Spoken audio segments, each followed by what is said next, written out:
Continuamos con nuestro estudio del libro de Hebreos, Substancia y Sombra, y pasamos al capítulo 9, que he titulado Terrenal y Celestial. Antes de continuar, hagamos la palabra de oración. Amoroso Padre Celestial, qué milagro el poder tener toda esta información disponible. Ayúdanos a aceptarla. Guíanos a través de ella, en el nombre de Jesús. Amén. Lo terrenal y lo celestial. Si vamos a Hebreos capítulo 9, versículo 1, leemos: Ahora bien, aún el primer pacto tenía ordenanzas de culto y un santuario terrenal. Porque el tabernáculo estaba dispuesto así. En la primera parte, llamada el lugar santo, estaban el candelabro, la mesa y los panes de la proposición. Así que él está describiendo aquí el lugar santo.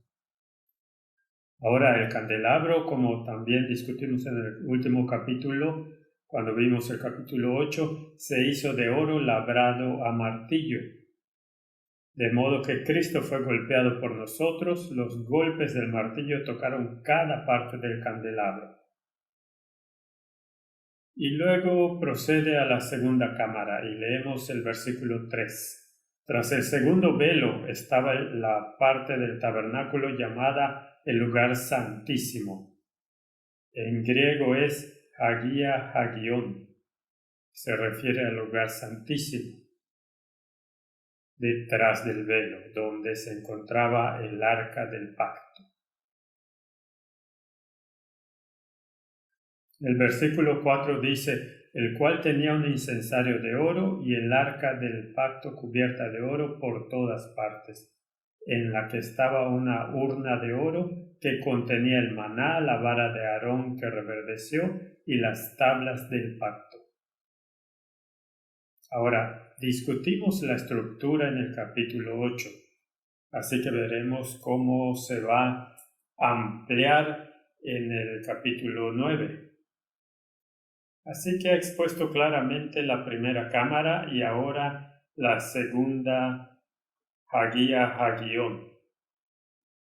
El altar del incienso no estaba en el lugar santísimo, sino que estaba estrechamente asociado con él. El incienso entró al lugar santísimo, ya que el velo no llegaba hasta la parte superior de la tienda, como mostramos en el capítulo 8.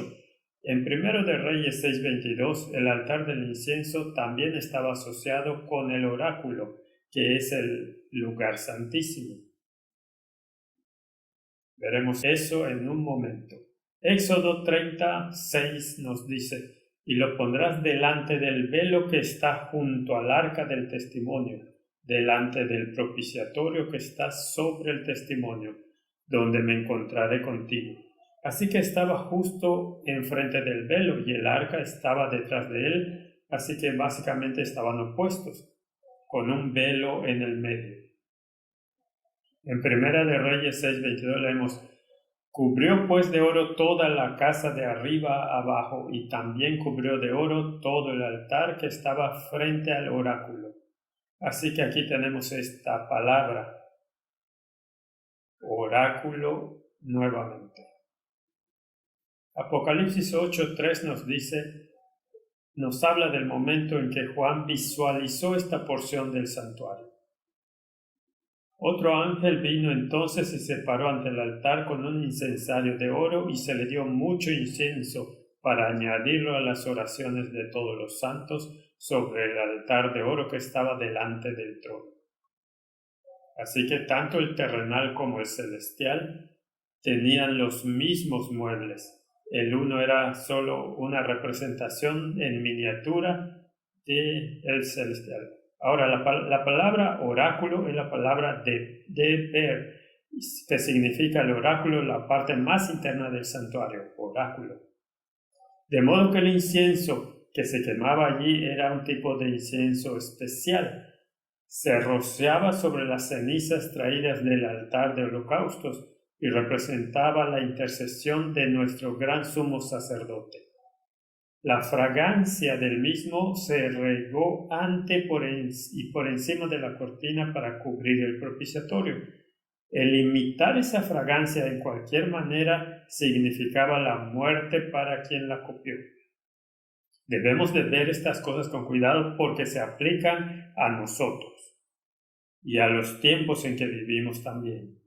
Así que si leemos Éxodo capítulo 30, versículo 34, dijo además Jehová a Moisés, toma especias aromáticas, estacte y uña aromática y gálbano aromático e incienso puro, de todo en igual peso. Y harás de ello el incienso, un perfume según el arte del perfumador, bien mezclado, puro y santo. Así que esta fue una receta muy especial, con un aroma muy especial, y representaba que las oraciones de los santos se hacían aceptables mediante el sacrificio del sumo sacerdote. Éxodo 30, versículo 36. Y molerás parte de él en polvo fino, y lo pondrás delante del testimonio en el tabernáculo de reunión, donde yo me mostraré a ti. Os será cosa santísima. Como este incienso que harás, no os haréis otros según su composición. Te será cosa sagrada para Jehová. Y luego esta advertencia. Cualquiera que hiciere otro como este para olerlo, será cortado de entre su pueblo. ¿Qué significa eso? Creo que significa que no podemos ser tan presuntuosos como para reemplazar la intercesión de Cristo con un sustituto. Así que si alguien te dijera que tienes que ir a través de un intercesor terrenal y que ese intercesor terrenal o incluso uno supuestamente celestial, como una persona fallecida en la forma de un santo, que según la Biblia no sucederá porque los muertos nada saben, ellos descansan en sus tumbas hasta la resurrección. Si tú invocaras la intercesión de otra persona para hacer aceptables tus oraciones, orando a un santo para alcanzar la atención de Dios, entonces te estás dirigiendo tú mismo a una copia y la consecuencia sería la muerte. En 1 Timoteo 2, versículo 5 leemos, porque hay un solo Dios y un solo mediador entre Dios y los hombres, Jesucristo hombre. Así que un sistema religioso que invoca a otro mediador, sin importar cuán sublime sea, está violando este principio de la palabra de Dios. Solo hay un mediador. Si tienes un problema, entonces ve a ese mediador que es Jesucristo. Así que Dios se comunicaría desde el propiciatorio rociado con sangre. Cumple con el criterio para hablar con la humanidad caída. Hebreos 9:5 dice, y sobre ella los querubines de gloria que cubrían el propiciatorio, de las cuales cosas no se puede hablar ahora en detalle. Hebreos 4, versículo 16, que ya hemos visto, nos recuerda, Acerquémonos pues confiadamente al trono de la gracia para alcanzar misericordia y hallar gracia para el oportuno socorro.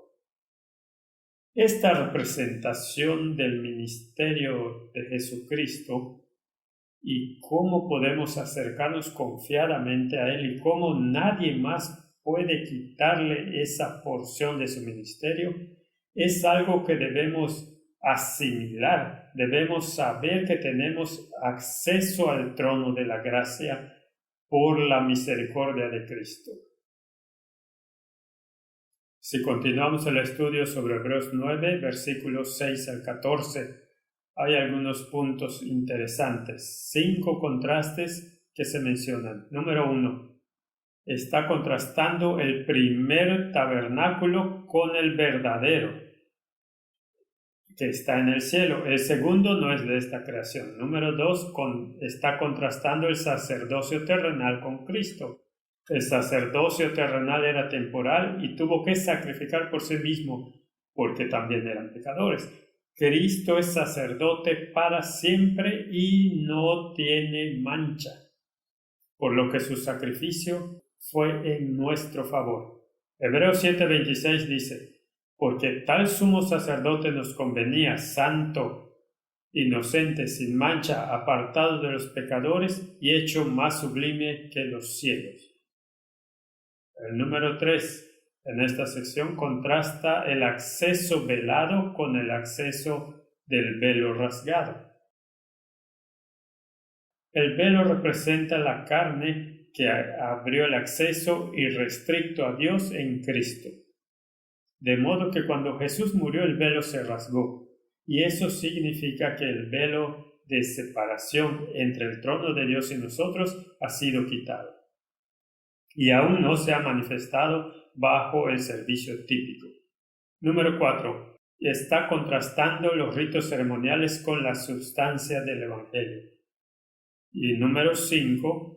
Contrastando la sangre de animales con la sangre de Cristo. Ríos de sangre no se pueden comparar con la sangre de Cristo.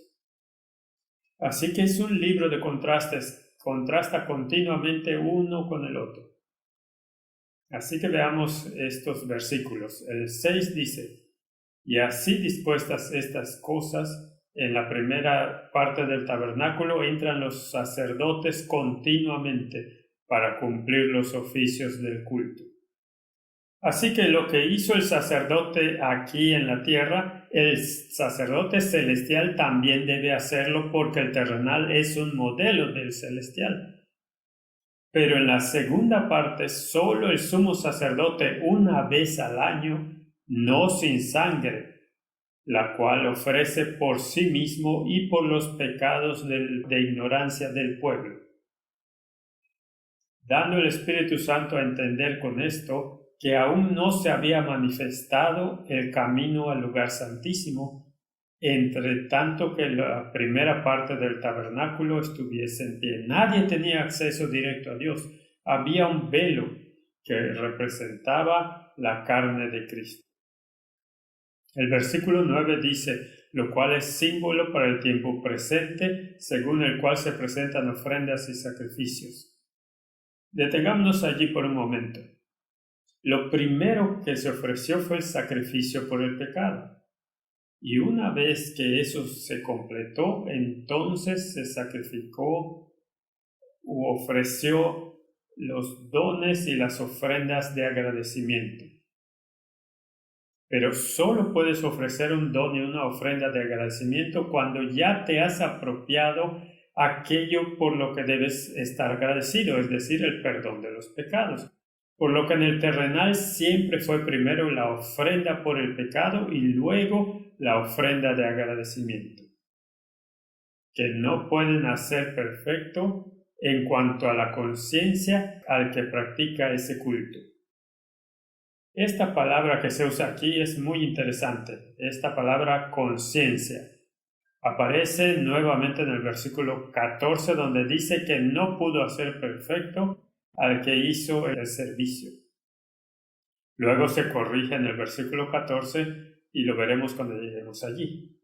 Hebreos 9, versículo 10 dice: ya que consiste solo de comidas y bebidas, de diversas abluciones y ordenanzas acerca de la carne, impuestas hasta el tiempo de reformar las cosas. En otras palabras, sirvieron como una sombra, y los judíos podrían haber estudiado las sombras y podían haber reconocido al Mesías en ellas, si así lo hubieran deseado. Pero lo realizaron como un ritual y luego, como vimos en el primer capítulo, comenzaron a agregar sus propias leyes y colocaron cargas sobre ellos y muchas cosas se agregaron, como por ejemplo ayunos. La Biblia nos dice que de un ayuno en particular que Dios pidió en el día de la expiación, pero los judíos agregaron muchos días de ayuno que no están registrados en la Biblia. Es por eso que los fariseos vinieron a los discípulos y les dijeron: pero ustedes saben que nosotros ayunamos, pero ustedes no hacen esto. Así que hubo muchas cargas que colocaron sobre el pueblo y se agregaron muchas ofrendas de medidas y lavabos que colocaron la carga sobre la humanidad, pero no fueron requeridos por la palabra de Dios. Entonces, ¿por qué estamos tan contentos hoy de preocuparnos por los rituales y liturgias cuando el camino al trono se ha manifestado y sabemos exactamente cómo llegar allá? Yo soy el camino, la verdad y la vida. Nadie viene al Padre sino por mí. Entonces, ¿por qué en tantas confesiones la liturgia es de tanta importancia? Que la palabra de Dios es descuidada y puesta a un lado, si es que se lee en absoluto, excepto en forma repetitiva. La redención es solo a través de la sangre de Cristo. El versículo 11 dice: pero aquí es donde tenemos este contraste, estando ya presente Cristo sumo sacerdote de los bienes venideros, por el más amplio y más perfecto tabernáculo no hecho de manos, es decir, no de esta creación. Así que está repitiendo lo que leímos en el versículo anterior, excepto que ahora lo aplica a Cristo y dice: esta es la substancia y no la sombra. Así que veamos un quiasmo un poco más largo que tiene un componente A, B, C, D y su reverso y una posición central que es F y se lee así: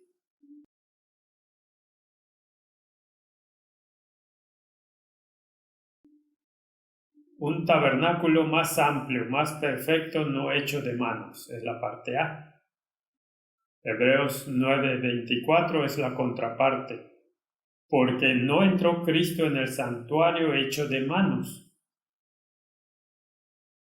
No de manos, no de manos. Esa es la parte A. La parte B, purificación. La sangre de Cristo limpiará vuestras conciencias. Si vamos a la contraparte B, dice purificadas así, pero las cosas celestiales mismas con mejores sacrificios. Así que tenías el aspecto de purificación en el contraste. Hebreos 9:18, ni aun el primer pacto fue instituido sin sangre. Así que la contraparte C es: y sin derramamiento de sangre no se hace remisión. Si vamos a la D, el versículo 18, la sangre y roció el mismo libro también a todo el pueblo. Y vamos a la D opuesta: roció también con la sangre el tabernáculo y todos los vasos del ministerio. Esto tuvo lugar en la ceremonia de inauguración y a partir de entonces el sacerdote ministró solo en el lugar santo. Luego la parte central del quiasmo es el versículo 20 que dice: esta es la sangre del pacto. Así que la salvación está arraigada en la sangre, y la sangre de Cristo es la que nos salva de nuestras iniquidades. Abre el camino para que seamos reconciliados con Dios. ¿Cómo cualquier sistema religioso que diga ser cristiano puede negar la eficacia de la sangre y la expiación? Eso está más allá de la comprensión. Pero eso es exactamente lo que vemos en el catolicismo romano, donde afirman que la salvación no es por la sangre, sino por las obras. Tanto las obras de Cristo y los santos que agregaron al tesoro de mérito junto con tus propias obras. Eso es una perversión de lo que todo el libro de Hebreos nos dice. Si miramos este tema del Cordero Pascual, por ejemplo, hay algunos puntos muy interesantes aquí. Ahora, el libro de Hebreos no entra en las fiestas, pero me gustaría dar uno o dos ejemplos de cómo precisamente Cristo cumplió la profecía de tipo para convertirse en la sustancia misma.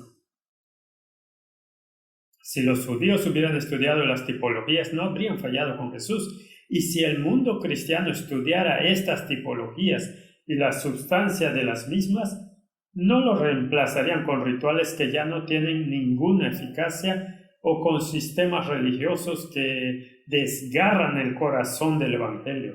Si tomas el Cordero Pascual, Números 28:4 nos dice: un cordero ofrecerás por la mañana y el otro cordero ofrecerás a la caída de la tarde.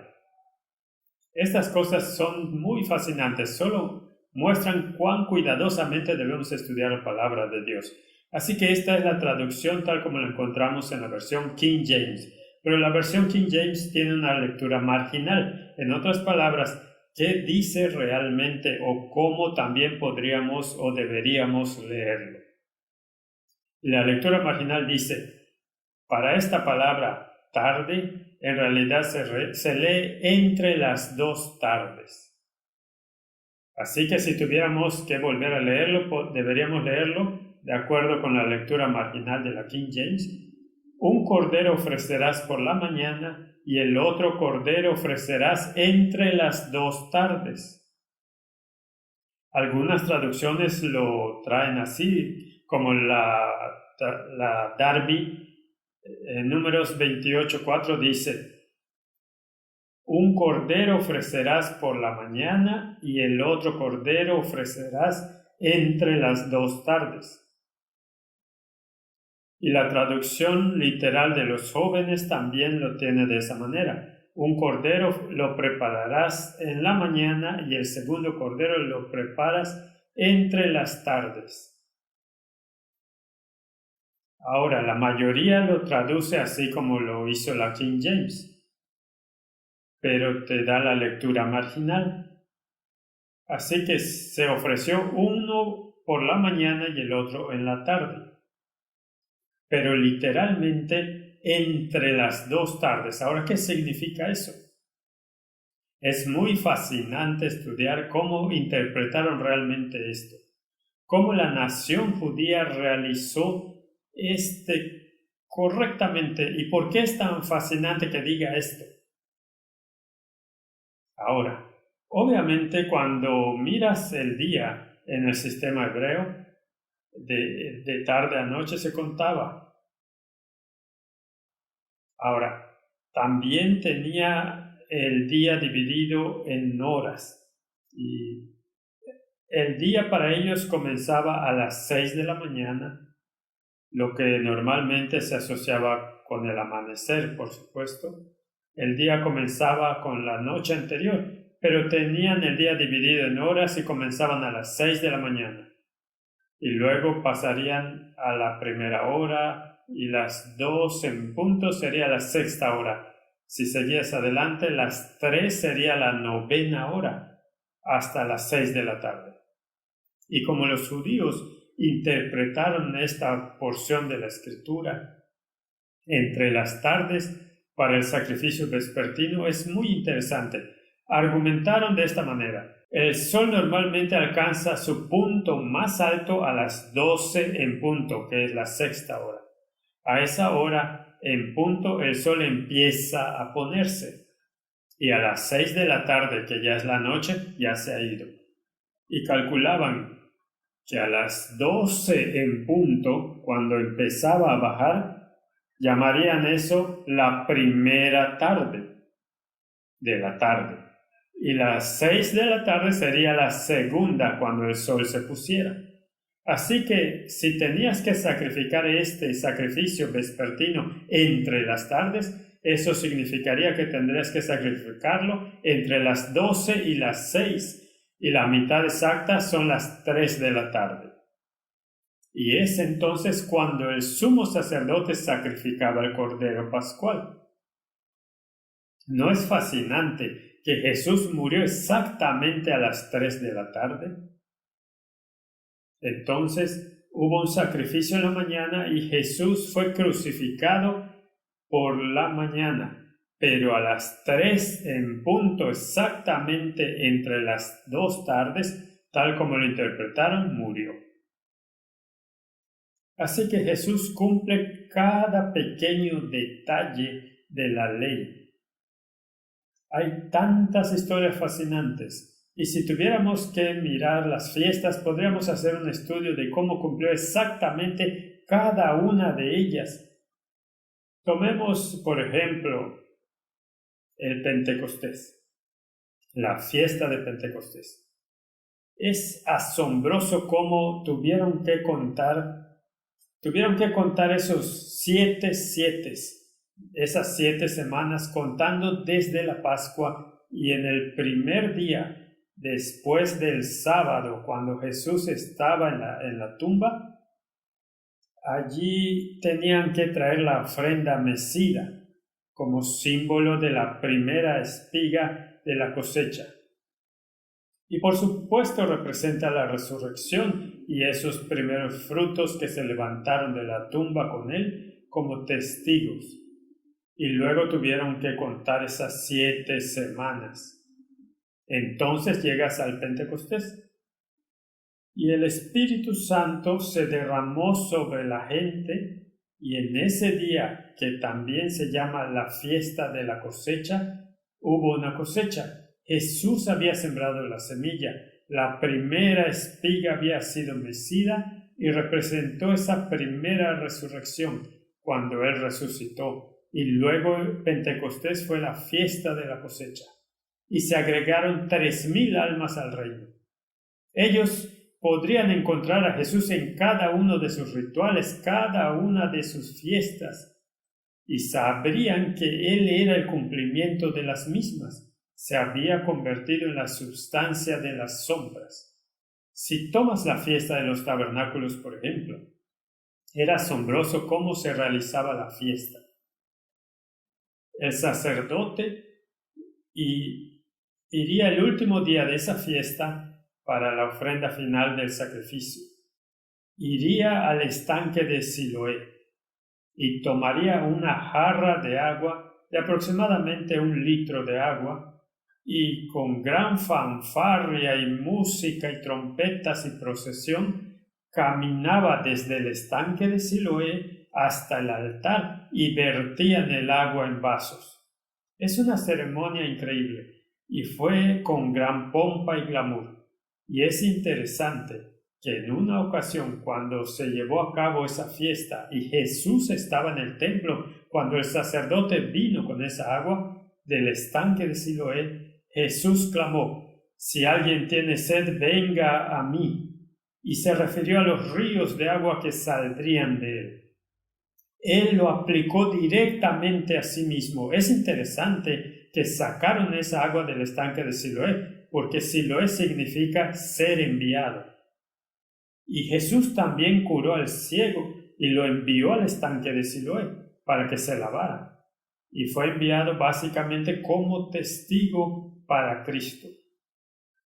Pero la substancia última que había sido enviada por Dios el Padre era el mismo Jesús. Y esta palabra Siloé en hebreo viene de la raíz Shiloh, que significa Mesías. Así que cuando Jesús clamó en el templo: «El que tenga sed, venga», mientras esa procesión pasaba, Él estaba cumpliendo y llamando la atención del mismo ritual que estaban realizando sobre sí mismo. Y la gente pierde estos matices, porque no estudian desde la sombra hacia la substancia. Él era el cumplimiento de todos sus tipos. Ahora, si tomamos la historia más allá y miramos el ministerio de nuestro gran sumo sacerdote, entonces tenemos que mirar el gran chasco en 1844, porque Daniel 8:14 nos dice, y él dijo, hasta 2300 tardes y mañanas, luego el santuario será purificado.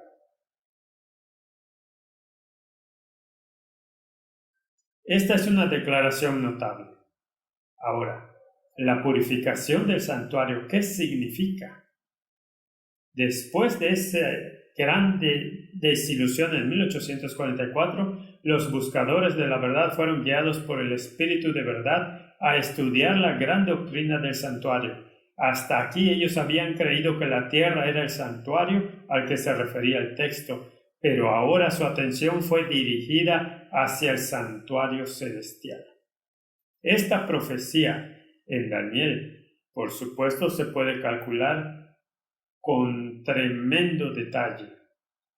Pensar que el Espíritu Santo había guiado a Daniel a escribir esta profecía con tanto detalle es asombroso. Y si los judíos la hubieran estudiado, después de todo los sabios la estudiaron y se dieron cuenta por un estudio del libro de Daniel que el tiempo para el Mesías había llegado. De la publicación del decreto para que Jerusalén sea restaurada y reconstruida hasta el Mesías príncipe, y hay una profecía de tiempo. Hay una porción de 70 semanas de esta larga profecía que termina en 1844, que se aplica a los judíos, y el periodo de tiempo en el que deberían ser ellos los que llevaran el Evangelio al mundo. Y luego su tiempo llegaría a su fin. Entonces, 1844, el fin de esa profecía de los 2300 días, es el tiempo en que el santuario debía ser purificado. Ahora, los primeros pioneros del movimiento adventista pensaron que la tierra era el santuario. Pero cuando descubrieron la historia del santuario en el libro de los Hebreos, de repente cobró sentido porque Cristo había ministrado en el lugar santo y en algún momento Él debe haberse movido al Santísimo. Y el único versículo en la Biblia que nos da un marco de tiempo es este versículo en Daniel 8:14 que nos habla de la purificación del santuario. En otras palabras, el día antitípico de la expiación estaba a punto de tener lugar. Así que necesitamos ver esto con un poco más de detalle. Leemos en el espíritu de profecía. Al volver al libro de Hebreos, los que buscaban la verdad encontraron que existía un segundo santuario, o sea, el del nuevo pacto, al cual se alude en las palabras ya citadas de Pablo. En verdad, el primer pacto también tenía reglamentos de culto y su santuario, que lo era de este mundo. El uso de la palabra también implica que Pablo ha hecho antes mención de este santuario. Yendo al principio del capítulo anterior se lee, y este es el punto capital de cuanto venimos diciendo, que tenemos un sumo sacerdote tal que se sentó a la diestra del trono de la majestad en los cielos, al servicio del santuario y del verdadero tabernáculo erigido por el Señor, no por un hombre. Hebreos 8, 1 y 2. Aquí tenemos revelado el santuario del nuevo pacto. El santuario del primer pacto fue armado por el hombre, construido por Moisés. Este segundo está armado por el Señor, no por el hombre. En aquel santuario los sacerdotes terrenales desempeñaban el servicio.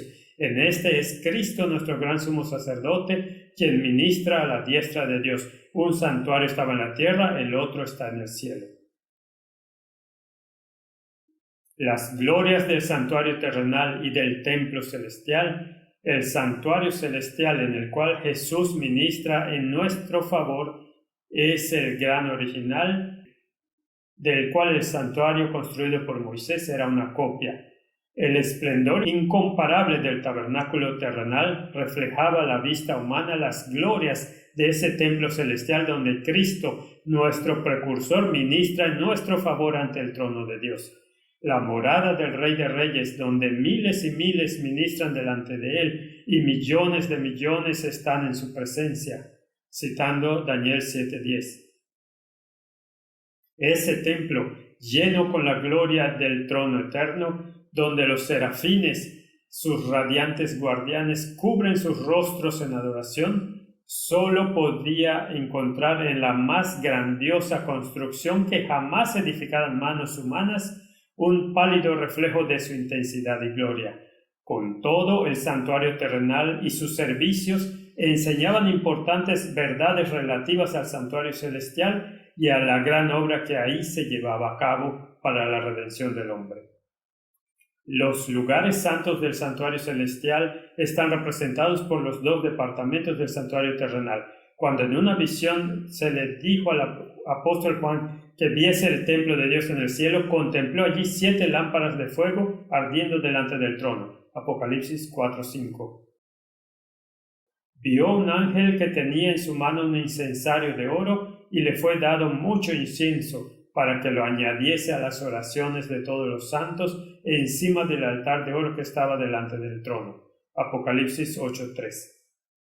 Se le permitió al profeta contemplar el primer departamento del santuario en el cielo, y vio allí las 7 lámparas de fuego y el altar de oro representados por el candelabro de oro y el altar de incienso en el santuario terrenal.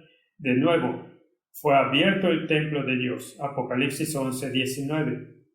Y miró hacia adentro del velo interior, el lugar santísimo. Allí vio el arca de su pacto representada por el cofre sagrado construido por Moisés para contener la ley de Dios. Así fue como los que estaban estudiando el tema encontraron pruebas irrefutables de la existencia de un santuario en el cielo. Moisés hizo el santuario terrenal según un modelo que se le mostró. Pablo enseña que ese modelo era el verdadero santuario que está en el cielo, y Juan testifica que lo vio en el cielo. Ahora, hay tantos que dicen que esto es pura conjetura. Pero si nosotros estudiamos el libro de Hebreos, entonces vemos que estas cosas de manera muy pertinente, escritas, explicadas de manera muy específica. De modo que si hubo un ministerio terrenal, entonces también hay un ministerio celestial. Ahora, si el ministerio comenzó solo cuando se inauguró este templo, entonces solo podría haber comenzado cuando Jesucristo entró en ese templo después de su resurrección. Porque si en el ministerio de sangre no hay intercesión. Así que Jesús tuvo que entrar con su propia sangre, como veremos, por lo que solo pudo haber sucedido después de su resurrección. Entonces, si vamos al versículo 12 en Hebreos 9, leemos: y no por sangre de machos cabríos ni de becerros, sino por su propia sangre entró una vez para siempre en el lugar santo, habiendo obtenido eterna redención. Ahora, la palabra que se usa ahí es hagión, y vimos que cuando Pablo habló sobre el lugar santísimo usó las palabras hagia, hagión.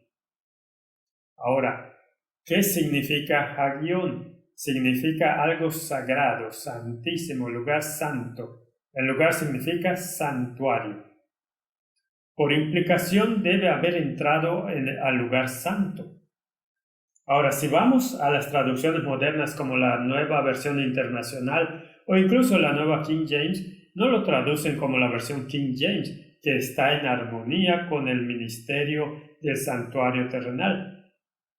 Las otras lo cambian. Y dice en la Nueva Versión Internacional, no lo hizo con sangre de machos cabríos y becerros, lo cual es correcto, sino que entró en el lugar santísimo. Pero la King James dice que entró en el lugar santo, una sola vez y para siempre, logrando así un rescate eterno. Entonces, ¿cuándo realizó Cristo su ministerio en el lugar santo si en la resurrección fue directamente al lugar santísimo? Entonces, toda una porción de las Escrituras es negada y entonces el tipo no sirve como antitipo. La sombra no tiene sustancia, así que no puede ser correcto. Incluso la nueva King James dice que entró al lugar santísimo, y esto no va de acuerdo con la sombra y la sustancia. Hebreos 9:13. Porque si la sangre de los toros y de los machos cabríos y la ceniza de la becerra rociadas a los inmundos santifican para la purificación de la carne, cuánto más la sangre de Cristo, el cual mediante el Espíritu Eterno se ofreció a sí mismo sin mancha a Dios, limpiará vuestras conciencias de obras muertas para que sirváis al Dios vivo. Lo terrenal solo pudo hacer un trabajo tipológico apuntando una realidad por venir. La eficacia de la sangre de Cristo es capaz de limpiar tu conciencia de obras muertas. En otras palabras, de tus propios esfuerzos para lograr un estado de comunión con Dios. El velo se rasgó. El acceso al trono de Dios fue hecho disponible por Cristo. Es importante notar que Cristo no fue un mártir, alguien que muere por su fe para demostrar que cree en algo es un mártir. Cristo no fue un mártir, fue un sacrificio. Un mártir no se convierte en un sacrificio, solo se convierte en un testigo. Pero Jesucristo fue un sacrificio por elección, tanto sacerdote como víctima al mismo tiempo. La eficacia de la sangre no se puede agotar. Es un tema eterno. 20 veces la sangre es mencionada en el libro de Hebreos y 10 veces en el capítulo 9. En Deuteronomio capítulo 12, verso 23, tenemos un versículo interesante que dice: solamente que te mantengas firme en no comer sangre, porque la sangre es la vida y no comerás la vida juntamente con su carne. Tenemos un versículo similar en el capítulo 17 de Levítico, versículo 11. Porque la vida de la carne está en la sangre y yo os la he dado para hacer expiación sobre el altar por vuestras almas, y la misma sangre hará expiación de la persona. Ahora, esta idea de que la vida está en la sangre es por supuesto también una realidad científica, porque la sangre es la que trae el metabolismo, el oxígeno a los tejidos, elimina las impurezas, etc. La vida realmente está en la sangre. Si la sangre se drena, te mueres. Esta sangre de Jesús no era ordinaria, era sangre real, era sangre de sacrificio, era sangre salvadora, era esencial, porque sin ella no habría remisión de pecados. Es indescriptible que la gente pudiera negar la eficacia de esta sangre. Fluía de su cabeza, sus manos, sus pies y su costado. Era sangre eficaz. Era sangre curativa, era sangre que da vida, estaba lavando, alimentando, sangre expiatoria, era suficiente para los pecados de la humanidad, pasados, presentes y futuros. La salvación está en la sangre del Cordero. Juan 6:53 dice: Jesús les dijo: de cierto os digo, si no coméis la carne del Hijo del Hombre y bebéis su sangre, no tenéis vida en vosotros. El que come mi carne y bebe mi sangre tiene vida eterna, y yo le resucitaré en el día postrero. Así que hay una promesa adjunta a aplicar la sangre. Pablo hace esta argumentación bastante interesante con respecto a un testamento. Y básicamente dice que la muerte del testador era necesaria antes de que el testamento entrara en vigor, incluso para los de generaciones pasadas, y esta sangre ratificó el pacto.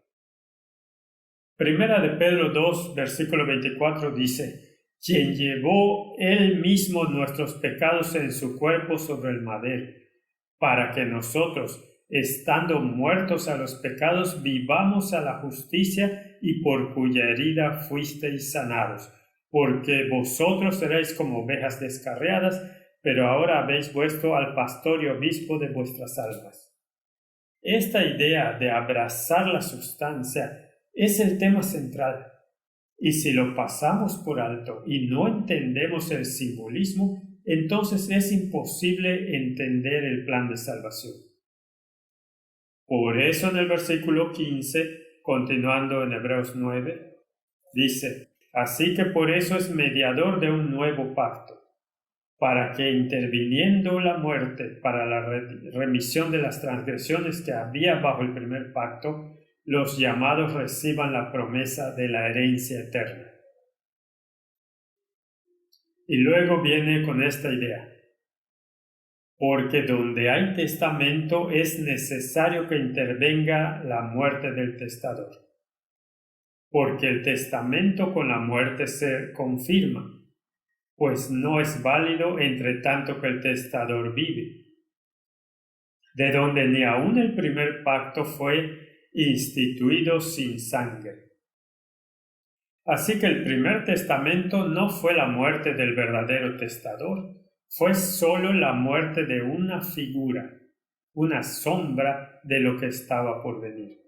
Pero la muerte era absolutamente necesaria para que el pacto entrara en vigor. Así que Jesús no fue solo un ejemplo, Él fue el Cordero del sacrificio, y su sangre era absolutamente necesaria para ratificar el testamento. Así como el primero también fue ratificado por la sangre, siendo la sangre de animales.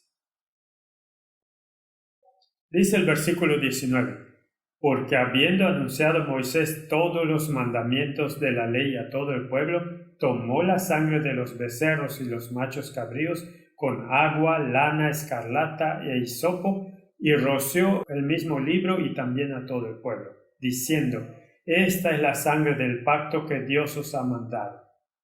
Y además de esto, roció también con la sangre el tabernáculo y todos los vasos del ministerio. Esta fue la ceremonia de inauguración, donde se ungió el tabernáculo inaugurado para el servicio, y luego el sacerdote ofició solo en el lugar santo, hasta el día de la expiación, cuando entró al lugar santísimo.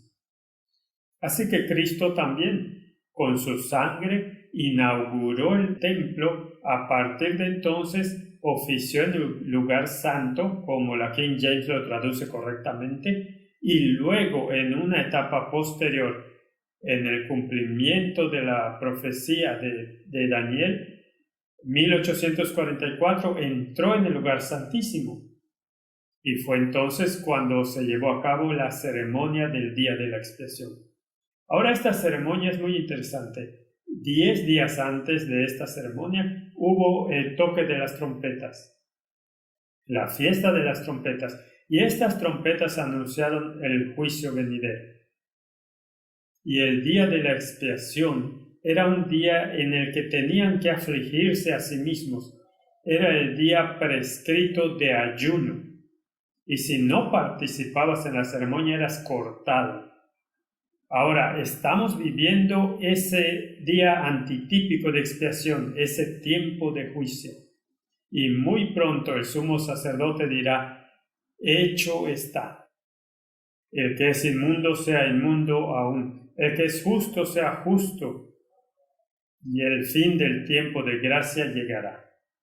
Ahora es el momento de afligir nuestras almas, de hacer las paces con Dios y ver si hay algo en nosotros que no haya sido limpiado. El versículo 20 dice, diciendo: esta es la sangre del pacto que Dios os ha mandado. La inauguración se llevó a cabo, y casi todo es purificado según la ley con sangre, y sin derramamiento de sangre no se hace remisión. Fue pues necesario que las figuras de las cosas celestiales fuesen purificadas así, pero las cosas celestiales mismas con mejores sacrificios que éste, es decir, el sacrificio de Cristo. El Espíritu de Profecía nos dice, pero aún queda la pregunta más importante por contestar: ¿qué es la purificación del santuario? En el Antiguo Testamento se hace mención de un servicio tal con referencia al santuario terrenal. Pero ¿puede haber algo que purificar en el cielo? En Hebreos 9 se enseña claramente la purificación de los dos santuarios, el terrenal y el celestial. Casi todo es purificado según la ley con sangre, y sin derramamiento de sangre no se hace remisión. Así que era necesario que las copias de las realidades celestiales fueran purificadas con esos mismos sacrificios, sangre de animales, pero que las realidades mismas fuera con sacrificios superiores que aquellos. Hebreos 9, 22 y 23. A saber, la preciosa sangre de Cristo. Esto está absolutamente en armonía con lo que acabamos de leer. Negarlo es negar las mismas Escrituras. Hebreos 9, 24.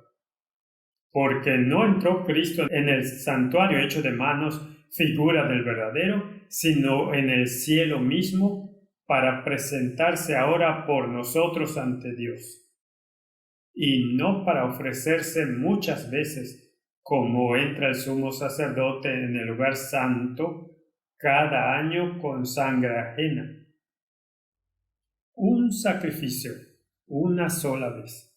Por eso Hebreos 9:26 dice: de otra manera le hubiera sido necesario padecer muchas veces desde el principio del mundo, pero ahora en la consumación de los siglos se presentó una vez para siempre por el sacrificio de sí mismo, para quitar de en medio el pecado.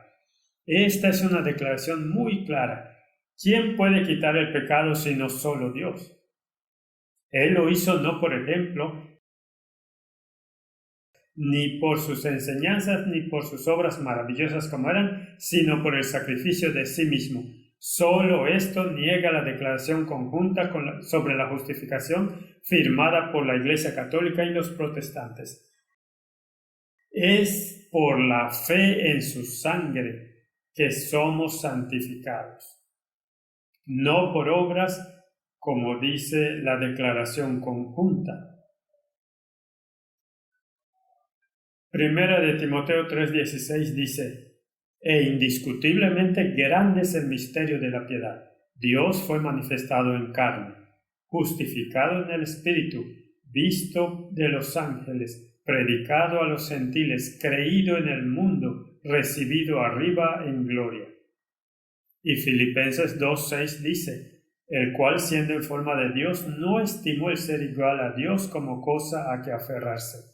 Juan 1:1 dice: en el principio era la palabra y la palabra estaba con Dios y la palabra era Dios. Este era Dios manifestado en la carne. Esto era sangre divina, no la sangre de ovejas y cabras, sangre divina que limpió nuestro pecado y abrió el camino a la comunión con Dios. El versículo 27 de Hebreos 9 dice: y de la manera que está establecido para los hombres que mueran una sola vez y después de esto el juicio. Así también Cristo fue ofrecido una sola vez para llevar los pecados de muchos, y aparecerá por segunda vez sin relación con el pecado para salvar a los que le esperan. En otras palabras, el pecado habrá sido purgado cuando Cristo venga en las nubes del cielo. Esta es la historia del ministerio de Jesucristo. Ahora estamos viviendo en el tiempo del juicio, el día antitípico de la expiación, y pronto vendrá. Y cuando venga, ya habrá salido el decreto de que los que sean justos todavía, y serán sin pecado, sellados por Dios. Hebreos 7:27 dice: que no tiene necesidad cada día, como aquellos sumos sacerdotes, de ofrecer primero sacrificios por sus propios pecados y luego por los del pueblo, porque esto lo hizo una vez para siempre, ofreciéndose a sí mismo. Pregunto nuevamente, ¿cómo puede un así llamado sistema religioso cristiano decir que ofrece a Cristo y que esta ofrenda de la misa es la ofrenda idéntica que tuvo lugar en la cruz? ¿Cómo pueden hacer tales afirmaciones cuando la Escritura es tan clara que con una ofrenda lo ha perfeccionado para siempre? Y luego la Biblia dice que Él vive para siempre, pero ellos afirman que muere en cada ocasión en que se dice la misa. Esto es tan contrario a las Escrituras. Tenemos acceso directo a Dios a través de Jesucristo y podemos venir directamente al trono de la gracia porque el velo ha sido rasgado. Juan 19:30 dice: cuando Jesús hubo tomado el vinagre, dijo: consumado es, y habiendo inclinado la cabeza, entregó el espíritu. En otras palabras, es una ofrenda perfecta que nunca necesita repetirse. Por eso Romanos 6:10 dice: porque en cuanto murió, al pecado murió una vez por todas, mas en cuanto vive, para Dios vive. Esta es la carga de Pablo en el libro de Hebreos: mostrar la eficacia de este sumo sacerdote, de este sacrificio divino que fue dado una vez por los pecados de la humanidad y que nunca más debe repetirse, que nunca más haya un altar en una iglesia cristiana. Por eso el protestantismo quitó todos los altares y algunos protestantes regresaron al movimiento de Oxford y trajeron los altares de regreso. ¡Qué farsa! Distorsionar el libro de Hebreos y exponer a Cristo a la vergüenza abierta, haciéndole un sacrificio continuo. Él murió una vez y vive para siempre. Confiemos en la palabra de Dios. Sigamos los pasos de los escritos de Pablo, que fueron escritos por el Espíritu Santo, para que podamos tener comunión con Dios a través de Cristo. Oremos. Padre Celestial, gracias porque nuestro sumo sacerdote vive para siempre y por un sacrificio hecho perfecto para siempre.